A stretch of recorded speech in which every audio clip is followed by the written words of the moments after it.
Gemangioma xavflimi yoki xavfsizmi? Gemangioma bu tomirlarni yaxshi sifatli o'smasi hisoblanadi. Ushbu muammoni hal qilishda multidisiplinar yondashuv bo'ladi.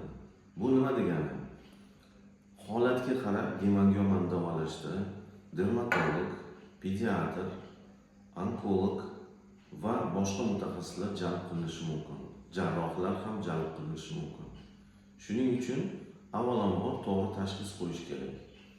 Davolash masalasiga keladigan bo'lsak, bugungi kunda ichga qabul qiladigan dorilar, malhamlar va hozirgi kunda standartga kirayotgan qil tomirlarda ishlaydigan lazerlar foydalanadi. Ushbu muammo sizda yoki sizning yaqiningizda bo'lsa, quyidagi raqamlarga murojaat qilishingiz mumkin. Bizning klinikamizda ushbu muammoga yondashuvimiz bor.